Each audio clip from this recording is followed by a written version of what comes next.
ప్రభువునందు ప్రియా దేవుని బిడ్డలారా, నేటి వాక్య ధ్యానం కొరకు ప్రార్థన చేద్దాము.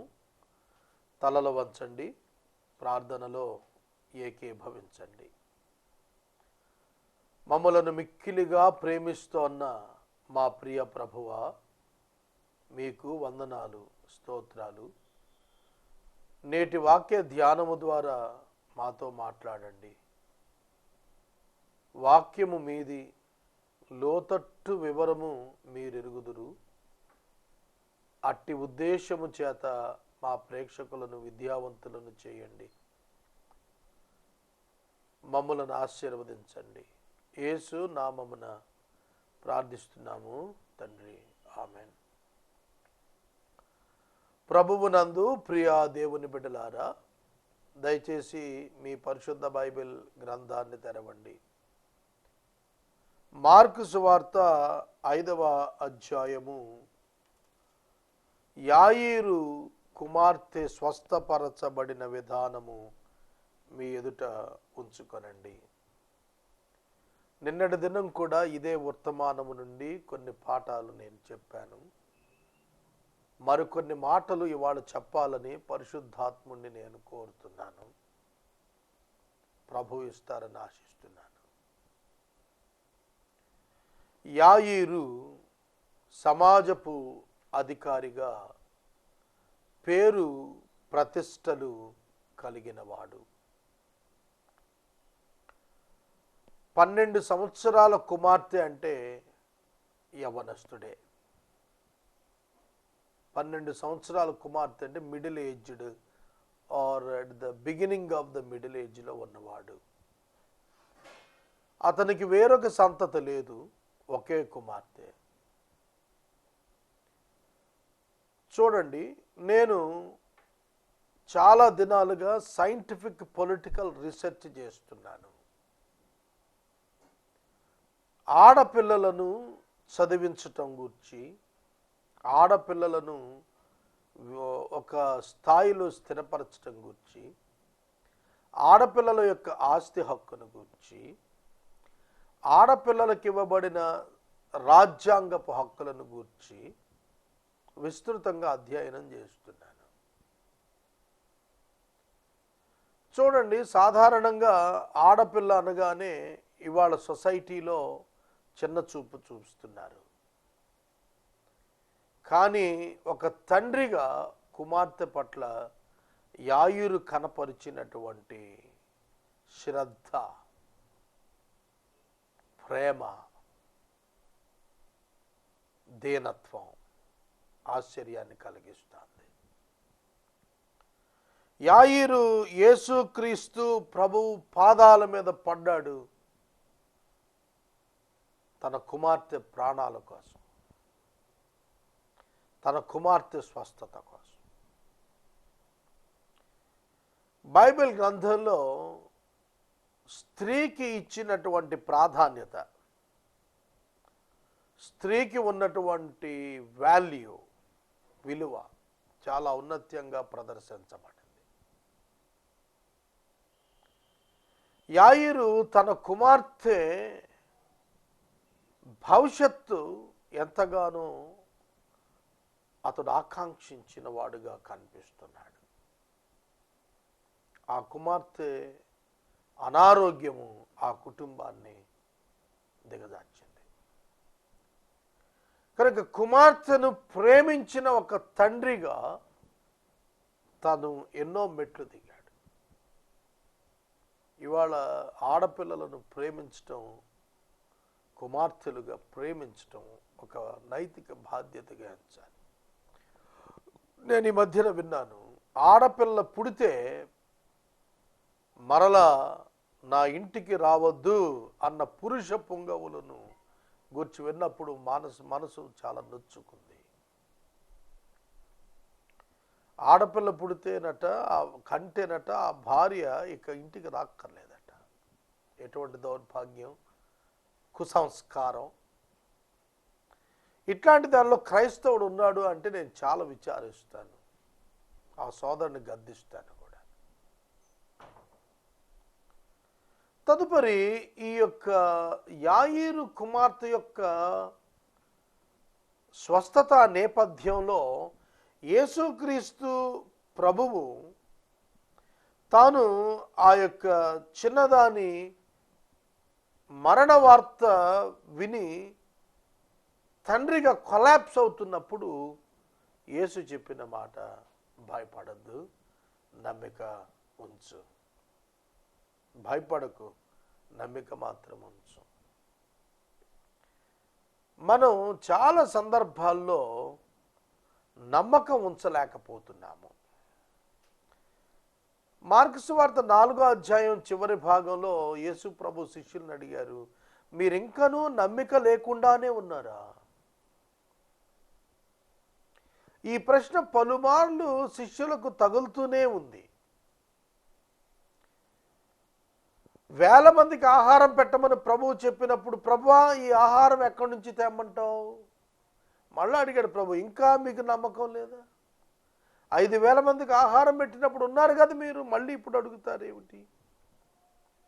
నేను ఎంతకాలం మీ మధ్యన ఉంటాను? కనుక నమ్మిక మాత్రం ఉంచుము. ఇందులో చాలా గూఢార్థం ఉన్నది. దేని యందు నమ్మిక ఉంచాలి? దేవుని యందు నమ్మిక ఉంచాలి. దేవుని యందు నమ్మిక ఉంచుట అనగా యేసు నందు నమ్మిక ఉంచుట దేవుని యందు నమ్మిక ఉంచుటే. యేసు యందు నమ్మిక ఉంచుట దేవుని యందు నమ్మిక ఉంచుటే.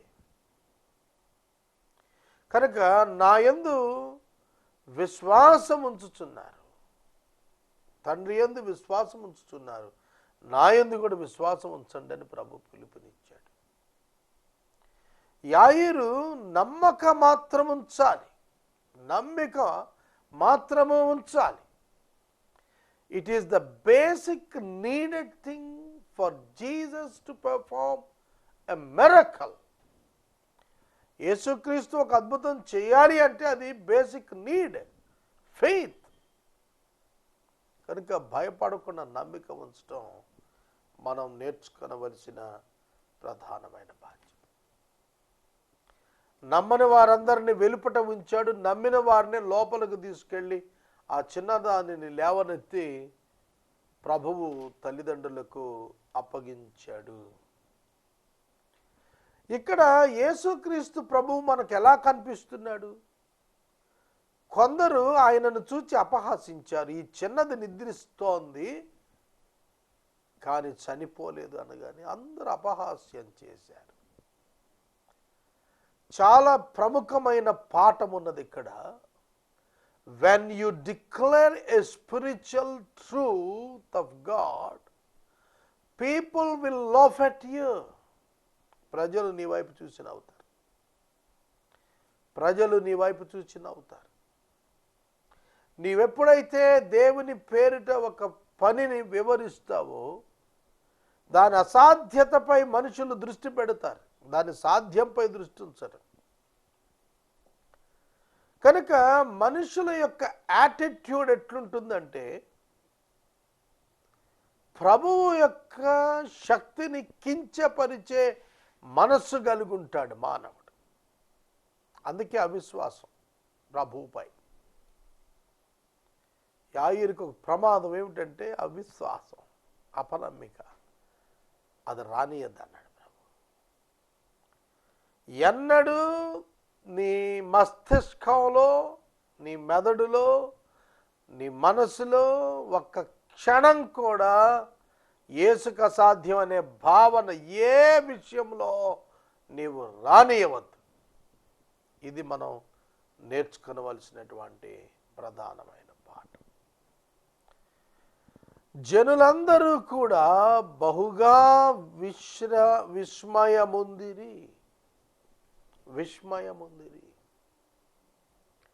యాయీరు ఇల్లు అప్పటికే బంధువులతో నిండిపోయింది. బంధువులు, చుట్టుపక్కల వారు, ఇరుగు పొరుగు వారు, ఆ మతకు సంబంధ నాయకులందరితో నిండిపోయింది.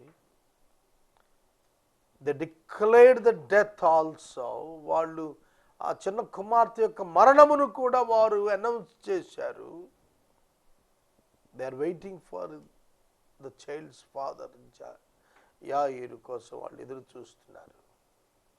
యాయీరు వస్తూ వస్తూ యేసు ప్రభువును వెంటబెట్టుకొచ్చాడు. యేసు నీతో కూడా ఉన్నప్పుడు, యేసు నీ జీవితములో ఉన్నప్పుడు, నీ హృదయములో ఉన్నప్పుడు, నీ కుటుంబములో ఉన్నప్పుడు, నీ కుటుంబంలో జరిగేటువంటి కార్యములు లోకమునకు విస్మయము కలిగిస్తాయి. విస్మయము కలిగిస్తాయి. జాగ్రత్త. 5వ అధ్యాయము 42వ వచనము ముగింపులు అంటాడు, and they were immediately overcome with the amazement. Amazing and amazement అంటే విస్మయం, ఆశ్చర్యం. యేసు ఒక గొప్ప కార్యం చేసినప్పుడు అక్కడ వాళ్ళంతా ఆశ్చర్యపడ్డారు. తర్వాత ప్రభు ఆమెకు ఆహారం పెట్టండి అన్నాడు. చనిపోయింది, ఎన్ని గంటలు ఉందో మరి, కానీ లేపినప్పుడు ప్రభు ఆమెకు ఆహారం పెట్టమన్నాడు. శరీరానికి ఆహారం అత్యవసరం. టైమ్లీ ఫుడ్ చాలా ఇంపార్టెంట్ హ్యూమన్ బాడీ సర్వైవల్కి.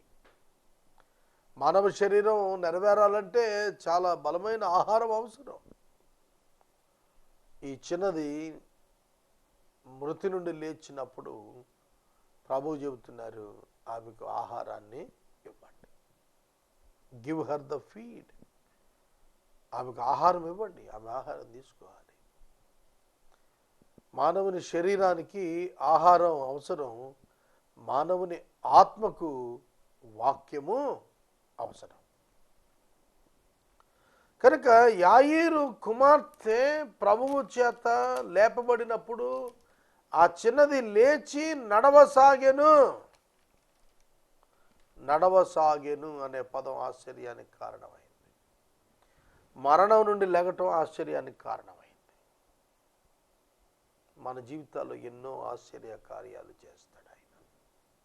ఈ సత్యం మనం గుర్తెరగాలి. తరువాత ఈ యొక్క వృత్తాంతములో యాయీరు యొక్క భార్య పేరు వ్రాయలేదు, కుమార్తె పేరు వ్రాయలేదు, కానీ ఆ ఇరువురు కూడా ఆ గదిలో ఉన్నారు. ప్రభువు భార్యాభర్తలను ఎలవ్ చేశాడు. ఆమె ఆ యాయీరు భార్య తన ఫెయిత్ కానీ తను థ్యాంక్స్ గివింగ్ కానీ ఎక్కడ ఎక్స్ప్రెస్ చేసినట్టుగా కనపడలా, కానీ it is the part of the family faith. కుటుంబం అంతా కూడా విశ్వాసంలోనే ఉన్నారు వాళ్ళు. యాయీరు ఒక్కడే కుమార్తె కొరకు అంగలార్చడం కాదు కదా, భార్య కూడాను తల్లిగా కుమార్తె కొరకు అంగలారుస్తుంది కదా. వారి అంగలార్పు ప్రభువు పూదండగా మార్చాడు, సంతోషంగా మార్చాడు. దేవునికి స్తోత్రం. నవనాడులు కృంగిపోతాయి కదా, బిడ్డలు మన కళ్ళ ముందు చనిపోతుంటే. God restored them again. మరలా తిరిగి దేవుడు వారిని సమకూర్చాడు. God build them. ప్రభు వాళ్ళని నిర్మించాడు. సమాజం విస్మయానికి గురైన యాయీరు, అతని కుమార్తె, అతని భార్య ప్రభువుకు సరి అయినటువంటి బిడ్డలుగా మారారు. యాయీరు యొక్క జీవితం మనకు నేర్పిస్తున్న పాఠాల్లో ప్రభువును నమ్మి ఊరక ఉండుట చాలా ప్రాధాన్యం. బంధువులు ఇన్ఫ్లుయెన్స్ చేయలేకపోయారు. ఏమిటా పిచ్చోడిని తీసుకొచ్చావు అల్లా. ఫ్రెండ్స్ ఇన్ఫ్లుయెన్స్ చేయలేకపోయారు యాయీరును, యేసును దూరం చేయలేకపోయారు. కానీ వాళ్ళు చాలామంది యేసునకు దూరం అవుతున్నారు. తమ సొంత జ్ఞానంతో వాళ్ళు జీవించడానికి ప్రయత్నం చేస్తున్నారు. ఈ యొక్క ప్రత్యేక వృత్తాంతములో మనం చూస్తున్నప్పుడు ఈ యొక్క 5వ అధ్యాయములో దురాత్మల చేత బాధపడుతున్న ఒక గెరాసేను దేశస్థుడిని బాగు చేశాడు, అన్యుణ్ణి. రక్తస్రావము చేత బాధపడుతున్న ఒక స్త్రీని బాగు చేశాడు. మృతి నొందిన ఒక యవన కుమార్తెను బాగు చేశాడు. Jesus Christ in 3 different dimensions, 3 భిన్నమైన ఆశ్చర్యకార్యాలు చేసి భిన్నమైనటువంటి రీతిలో కనిపిస్తాడు. అయితే వీటిల్లో ఆయన యొక్క క్యారెక్టర్ పర్ఫెక్ట్గా కనిపిస్తుంది. ఆయన క్యారెక్టర్ పర్ఫెక్ట్గా కనిపిస్తుంది. 5వ అధ్యాయం ప్రారంభంలో గెరాసేను దేశములో దురాత్మలు పట్టిన వాడిని, దురాత్మ పీడితుణ్ణి విడిపించాడు. 12 సంవత్సరాలుగా వైద్యుల చేతగాని ఒక తీవ్రమైన అనారోగ్యమును ప్రభువు బాగు చేశాడు. Jesus healed her. యేసు ఆమెను బాగు చేశాడు. ఆమె రహస్యంగా ఎట్లా ఉండిపోవటం సాధ్యం కాలేదనేది నేను 25వ వచనం నుండి 34వ వచనం వరకు ఉన్న వాక్య భాగం చెప్పినప్పుడు చెబుతాను. ఇక 3వదిగా యాయీరు యొక్క కుమార్తెను బాలికను ప్రభువు బ్రతికించుట ద్వారా ఆయన తన యొక్క మహిమను చాటాడు.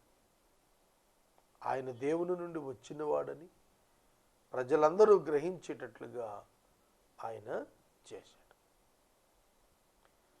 సోదరుడా, సోదరి, మన కుటుంబాల్లో అనేక సమస్యలు ఉంటాయి, అనారోగ్యాలు ఉంటాయి, అసమాధాన పరిస్థితులు ఉంటాయి. వాటిని జయించుటకు మనకు ప్రభు అయిన యేసుక్రీస్తు మన హృదయాన్ని అవసరము. ఎందరు ఆయనను అంగీకరించిరో వారందరికీ తన పిల్లలవటానికి ఆయన అధికారాన్ని యేసుక్రీస్తు ద్వారా అనుగ్రహించాడు. కనుక క్రీస్తు యేసు మనలను రక్షించుట ద్వారా మనము దేవునితో సంబంధం కలిగిన వారమై దేవుని యొక్క అద్భుతమైన సాక్షులముగా మనం జీవిస్తున్నాము. ఈ చిన్నది 12 సంవత్సరాల చిన్నది తన జీవితాన్ని పోగొట్టుకున్నప్పుడు ప్రభు కనికరపడావిని తిరిగి లేవనెత్తాడు. కనికరము ప్రధానమైనటువంటిది క్రైస్తవ్యంలో. కనికరము లేనివాడు కనికరం పొందలేడు. యాయీరు మంచి సాక్ష్యం పొందాడు. ఉద్యోగిగా నమ్మకస్తుడుగున్నాడు, విశ్వాసిగా ప్రార్థనాపరుడుగున్నాడు, సమాజ బాధ్యతలో కుటుంబము పక్షమున అతిశ్రద్ధ కలిగి ఉన్నాడు. అన్నిటికంటే ముఖ్యంగా ఆయన తన బిడ్డల పక్షంగా పోరాడేటువంటి వాడై ఉన్నాడు. లోక సంబంధమైనటువంటి సమస్తమైన దుర్నీతి నుండి, అపవిత్రత నుండి ఆయన యందు విశ్వాసం ఉంచిన వారిని విడిపించడానికి ఆయనకు ఒక ప్రణాళిక ఉన్నది. ఆ ప్రణాళిక ప్రకారం ఆయన సమస్తాన్ని నెరవేర్చుకుంటున్నాడు. సోదరుడా, సోదరి, ప్రభువు చేసిన ఆశ్చర్య కార్యాల్లో, మృతి నుండి అనేకం లేపిన కార్యాలు రికార్డెడ్గా మనకు కనబడుతున్నవి. యాయీరు కుమార్తెను ప్రభువు బ్రతికించటం, యాయీరు కుమార్తెనే కాదు లాజరును బ్రతికించటం, నాయీను గ్రామపు విధవరాలు కుమారుని బ్రతికించటం, ఇవన్నీ ఉన్నాయి. చూశారు, ఇవన్నీ ఆయన దేవుడు అని రుజువుపరచడానికి ఉపయోగపడేవిగా ఉన్నాయి. తర్వాత మనం ఈ యొక్క 5వ అధ్యాయములో గమనిస్తున్నప్పుడు 25 నుండి 34 వచనాల వరకు మార్గాన యాయీరు ఇంటికి వెళుతున్న యేసుక్రీస్తు ప్రభువు దగ్గరకు వెళుతుండగా, యేసు ప్రభు వెళుతుండగా ఆయన వస్త్రపు చెంగు ముట్టితే చాలు బాగుపడతాననే ఒక అచంచలమైన విశ్వాసంతో ఒక యవనస్తురాలు రహస్యంగా వచ్చి యేసు యొక్క చెంగు వస్త్రము ముట్టింది. అప్పటికే యేసు ప్రభు మీద అనేక మంది పడుతున్నారు. అనేక మంది పడుతున్నారు. ఈ స్త్రీ అయితే రక్తస్రావము చేత బాధపడుతూ వైద్యుల చేత తిప్పలబడింది, కానీ స్వస్థత రాలా. గుర్తెరుగుదా? డబ్బుంటే స్వస్థత వస్తుంది, వైద్యులుంటే స్వస్థత వస్తుంది, కుటుంబం ఉంటే స్వస్థత వచ్చేట్టు చేస్తారు, కాపాడుతారనే భావనల్లో ఉంటున్నాం మనం. కానీ ప్రభువు నేర్పిస్తున్నాడు స్వస్థత ఆయన పేరిట ఆయన డిక్లేర్ చేస్తున్నాడు. ఎవరైతే నిజమైనటువంటి విశ్వాసముతో ఉంటారో దేవుడు వారిని స్వస్థపరచుటకు శక్తి కలిగినవాడు. అందులో ఏ అనుమానం లేదు. అనేక వైద్యుల చేత తిప్పల పడిన ఆవిడ ఎంతో డబ్బు వ్యయం చేసుకుని ప్రయోజనం లేకుండా అయిపోయిన ఆమె యేసుని గురించి విని నేను ఆయన వస్త్రాలు ముట్టినా మాత్రం బాగుపడతాను అనుకుని సమాజ మందిరంలో ఆయన వెనక్గా వచ్చి ఆయన వస్త్రం ముట్టింది. వెంటనే ఆమె రక్తధార కట్టింది. గనుక తన శరీరంలోని బాధ నివారణ అయిందని తెలుసుకుంది. వెంటనే యేసు తనలో ఉండి ప్రభావము బయలువెళ్ళనని తనలో తాను గ్రహించి జనసమూహం వైపు తిరిగి నా వస్త్రాలు ముట్టింది ఎవరని అడుగుతున్నాడు. అంత జనసమూహం మీద పడుతుంటే నా వస్త్రం ఎవరో ముట్టారు అని ప్రభు అంటే మీనింగ్గా ఉందా, అర్థవంతంగా ఉందా? శిష్యులు కూడా అన్నారు, అదేందయ్యా వీళ్ళందరూ నీ మీద పడుతున్నారు కదా, మళ్ళీ నన్ను ఎవరో ముట్టారంటావు? Somebody has drawn the influence from me. ప్రభావం నాలో నుండి వెడలింది, ఎవరో విశ్వాసంతో దాన్ని లాగారు బయటికి. కనుక అట్టి విశ్వాసంతో లాగినటువంటి ఆ గొప్ప ప్రభావం ఆమెను స్వస్థపరిచిందనేది పబ్లిక్ తెలియజేస్తూ, అమ్మా నీ విశ్వాసం గొప్పదన్నాడు. ఆవిడ పబ్లిక్లో ఒప్పుకోవటానికి భయపడింది. రహస్యంగా వచ్చి వస్త్రపుచ్చంగు ముడితే చాలు అనుకుంది. చాలామంది విశ్వాసులు తమ జీవితాల్లో సరైన అవగాహన లేని వారుగా ఉంటారు. అలా ఉండద్దు. ప్రభువు చాలా తేటగా ఆ యొక్క స్త్రీని ఆశ్చర్యకరమైనటువంటి రీతిగా తన ప్రభావాన్ని పంపి ఆవిడని బాగు చేశాడు. ప్రభు నిలుచుని అడిగాడు, ఎవరో నన్ను ముట్టారు, నాలో నుండి ప్రభావం వెళ్ళింది, నాకు తెలుస్తోంది అన్నాడు. ప్రభువు తాను తన ప్రజల పక్షంగా ఎటువంటి కనికరం కలిగి ఉన్నాడు. ఆయన నిలిచిపోయాడు. ఆయన నిలిచాడు. ఆ స్త్రీ వెలుపటికి వచ్చి సాక్ష్యం ఇచ్చే వరకు ఆయన అక్కడే నిలిచిపోయాడు. ఆయన యొక్క వెంటనే ఆమె రక్తధార కట్టును, తన శరీరం బాధ నివారణ అయిందని గ్రహించుకున్నాను. వెంటనే యేసు తనలో నుండి ప్రభావం బయలుదేరిందని తనలో తాను గ్రహించి జనసమూహం వైపు తిరిగి నా వస్త్రాలు ముట్టింది ఎవరని వారిని అడుగగా, ఆయన శిష్యులు జనసమూహం నీ మీద పడుచుకుంటూ చూస్తున్నావే, నన్ను ముట్టినవాడు ఎవడని అడుగుతున్నావా అని అడిగిరి. ఈ కార్యము చేసిన ఆమెను కనుగొనవలనని ఆయన చుట్టూ చూచిన. అప్పుడు ఆ స్త్రీ తనకు జరిగినది ఎరిగి భయపడి వణుకుచు వచ్చి ఆయన ఎదుట చెప్పినది. అందుకు ఆయన, కుమారి నీ విశ్వాసము నిన్ను స్వస్థపరిచెను, సమాధానం గలదానివై పొమ్ము, నీ బాధ నివారణ అయ్యి నీకు స్వస్థత కలుగును కాక అని చెప్పాడు. కుమారి నీ విశ్వాసమే నిన్ను స్వస్థపరిచింది. ఆమె తాను బాగుపడుదును అని అనుకొని ముట్టుకుంది. బాగుపడతానో లేదో టెస్ట్ చేద్దామని ముట్టుకోవాలా. ఇవాళ చాలామంది they want to test God and Jesus. యేసును దేవుణ్ణి పరీక్షించాలని భ్రమపడుతుంటారు. కనుక మన యొక్క ఆలోచనలు ఏ విధంగా ఉంటున్నాయి? ప్రభువు ఎరగడా? ఈమె ముట్టినది ఎవరికీ తెలియదు, కానీ ప్రభువుకి ఎలా తెలిసింది? కనుక ఆ ప్రభావం వెళ్ళటం ఆయన గుర్తించి ఆవిడ బయటకు వచ్చి సాక్ష్యం ఇచ్చేవరకు ఆయన అక్కడ ఆగిపోయాడు. తానిక దాగి ఉండలేనని ఆమె తెలుసుకొని సాగిల పడిపోయింది, వణుకుచూ వచ్చింది, భయపడిపోతోంది, సాక్ష్యం చెప్పింది. సాగిలపడి భయపడి సాక్ష్యం చెబుతుంది. This is what God wants. మనం మేలు పొంది వెళ్ళిపోవటం కాదు. You must return to him. You must return to him. ఆయన యుద్ధకు తిరిగి రావాలి. సోదరుడా, సోదరి, యేసు చేత అనేక మంది స్వస్థతలు పొందారు. కానీ ఎంతమంది ఆయన వెంబడించారు? ఎంతమంది ఆయన వెనకాల వెళ్ళారు? ఎంతమంది ఆయన స్వీకరించారు? ఎంతమంది ప్రభువు మాట వినటానికి తీర్మానం చేసుకున్నారు? ఎన్నో అద్భుతాలు యేసు చేసిన మీదట యేసును విసర్జించిన వారిగానే కనబడుతుంది సమాజం. ఆయన సమాజం ఆయన్ని గుర్తించడానికి ఆయన ఆమెను వారి ఎదుట సాక్షిగా నిలబెట్టాడు.